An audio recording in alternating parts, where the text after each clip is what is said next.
been knew that was phony, I been knew that. Bitch, I see what lonely. See little pot of red gold. Talk 9-5 to the cold, bitch. Yo, today about to be reacting to car mods that piss me off. Hey man, it's a lot. I don't know. Me personally, I feel like to each his own. If I wouldn't do it, I don't really care. But if you did it, good for you. I don't like when people put big spoilers on like beaters, like, you know what I'm saying? But let's see what he's talking about. We got merch twin, Gassy.world. Some car mods just make sense, and others, these are the best and worst car mods. Starting off strong with aftermarket steering wheels, this mod is perfect if you're using your car on the track, or at least in a scenario where you're going to be running into things all the time. If you're going to use a steering wheel like this, it's good to have harnesses and other safety equipment now that you don't have airbags. That's why I think it's a little bit of a weird mod to do to your daily driver, because you're going to be daily driving. Getting an accident, no airbag, nothing to protect you. Boom.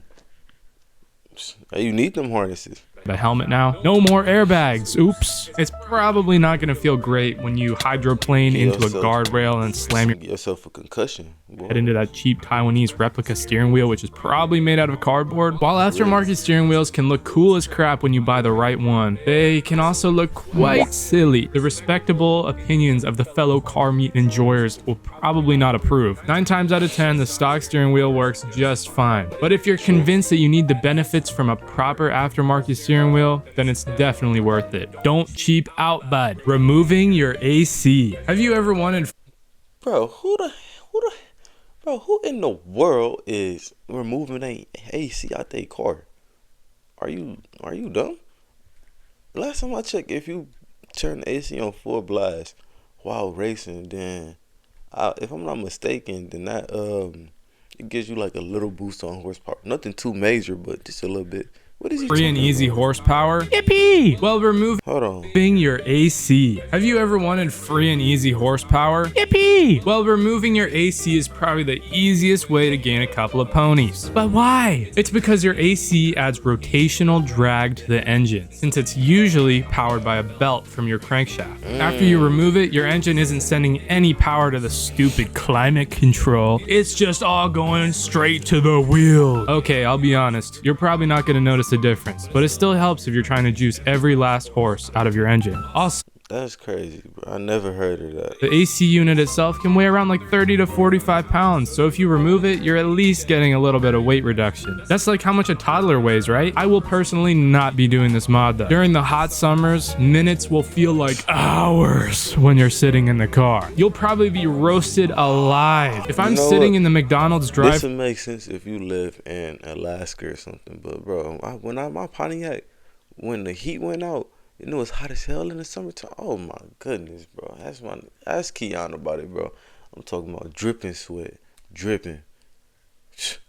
Overly cooked, getting cooked in a Pontiac. That's my boy. You're waiting for my Big Mac. I do not want to be feeling like a baked potato. Also, my Big Mac sized passengers are guaranteed to be complaining. Removing your AC is really only for the strong and brave. For those who are chasing every last bit of performance from their car. I just wouldn't do it to my daily. Interior and exterior RGB lights. Do you want to stand out? Do you want everybody to look at your awesome race car? Do you want to be the lighthouse in the storm? Well, I have the perfect mod for you. Throw some lights on your car. If you have a riced out GT86 or a squatted GMC, this is the perfect mod for you. 90 times out of 100, I think light kits look a little bit funny, but I would be lying if I said that underglow couldn't look cool. If they do it right, then if somebody do it right, then hey, it's clean. If they do it right on the right car, then yeah. But my boy Jew, he make headlight, he make all type of lights.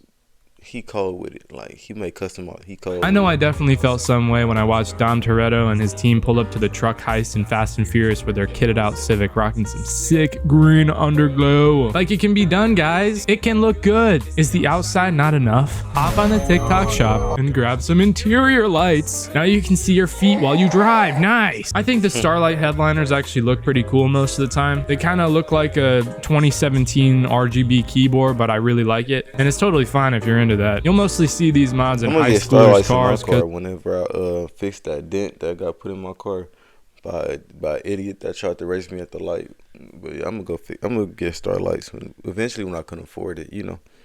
lights. Car lights are like the gateway drug to car modding. Gutted interior. This mod is not for the weak. Do not do this to your car unless you're ready to go full race car mode. If you These days, Hey, man, everyone's looking for a Mojab. Here's how you can also land one. First, head over to mojobs.io. How y'all doing? If you remove basically everything, the rear seats, passenger seat, carpet, sound deadening, headliner, door panels, center console, HVAC, and interior panels, you could expect to lose 150 to 350 pounds, depending on your car, which is massive.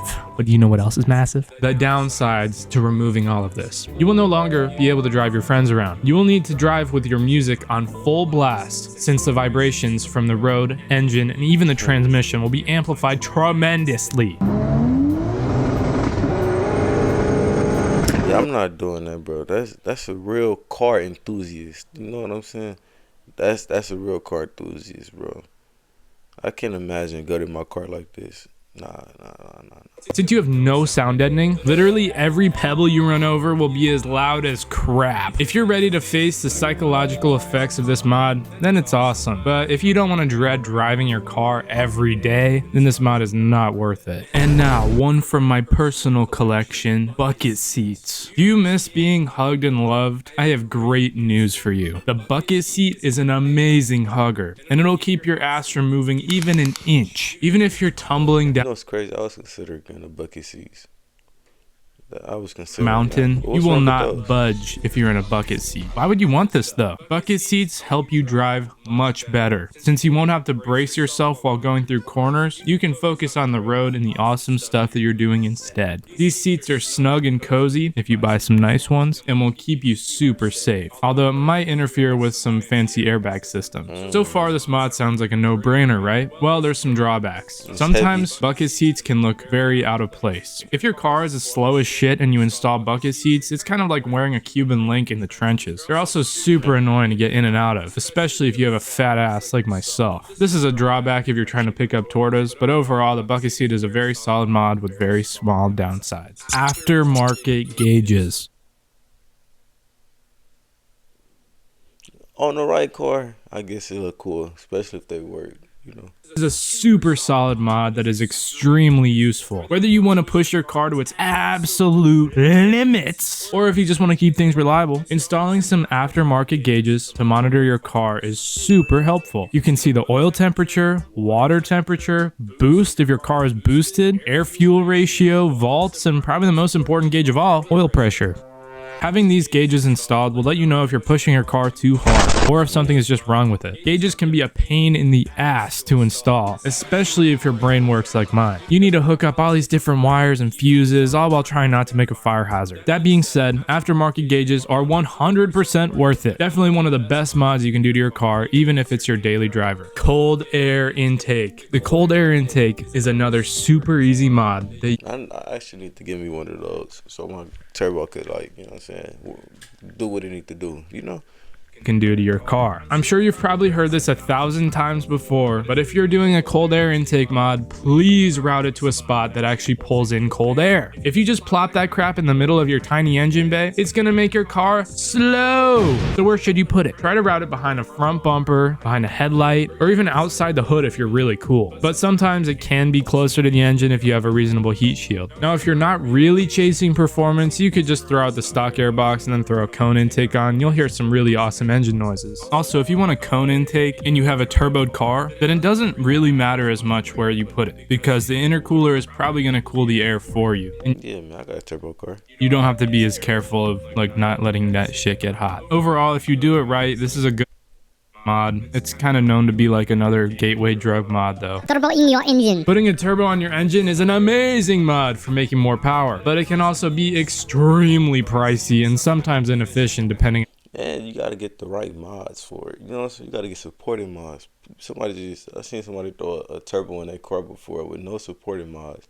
just blew their engine up. You know, you can't even keep how well your engine can handle boost. Some engines will blow up with just a few pounds of boost, and some engines will take that shit like a good boy. All you need to do is slap on a turbo with some supporting mods like an intercooler, fuel pump, and ECU, and then you're good to go. A great example of this is the 2JZ GE engines. The GE ones are the engines with no turbo from the factory, and they have larger intake ports, so people prefer to put a turbo on these because they're cheaper to buy up front and easier to make power with later. These engines are a great example because they can handle a lot of boost, but you have to do some good supporting mods. To bulletproof this engine, you're going to need some ARP head studs and definitely a new head gasket. So should you turbo your car? Well, unless you're willing to do all the supporting mods to bulletproof your engine before putting a turbo on, probably not. The muffler delete, a high school student's favorite exhaust mod. This mod is like Anakin Skywalker turning to the dark side and killing all of the younglings. You're willing to sacrifice all of your social acceptance for the thrill of driving a loud ass fart can ass car.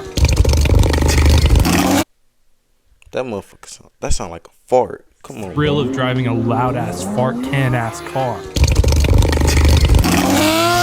You might be considered a menace, but you don't care since you're just doing this mod for the pure enjoyment. This is probably the cheapest exhaust mod that you can do too. If you go full dark sight and straight pipe your car, you could actually feel a reasonable horsepower gain without a tune, especially if your car is boosted. Since turbos are driven by the exhaust, it would be pretty happy with a higher flowing exhaust system. You might also notice a difference with supercharged engines. While some cars will actually sound great with a muffler delete, other cars could sound like they're straight out of SpongeBob. Do some research. Maybe your engine sounds great with a muffler delete. Maybe not. If you're willing to put in the time and effort, try an aftermarket exhaust setup instead. Disclaimer: if you live in California and modify your exhaust, expect a visit from the FBI, ATF, CIA, and National. Really? Good thing I live in Wisconsin. But I'm definitely, like I said, bro, when I get this dent on my car, however much it's gonna cost, then I'm gonna start investing into it. I'm gonna get some start lights.